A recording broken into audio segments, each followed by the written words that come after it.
Hello everyone, welcome back to another episode of Technologyglance.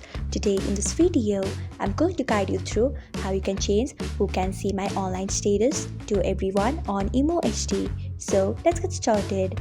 Firstly, open Imo HD app in your device. Then tap on your profile icon. Next tap on security and privacy. Then tap on online status and last seen. Next you can see the option of everyone. Tap on it. So this is how you can change who can see my online status to everyone on Imo HD. Thanks for watching. If you found this guide helpful, we would love it if you hit the thumbs up button below. We upload great new tech tutorials like this one every day. So do not forget to subscribe to our channel and hit the bell icon so that you'll never miss another update.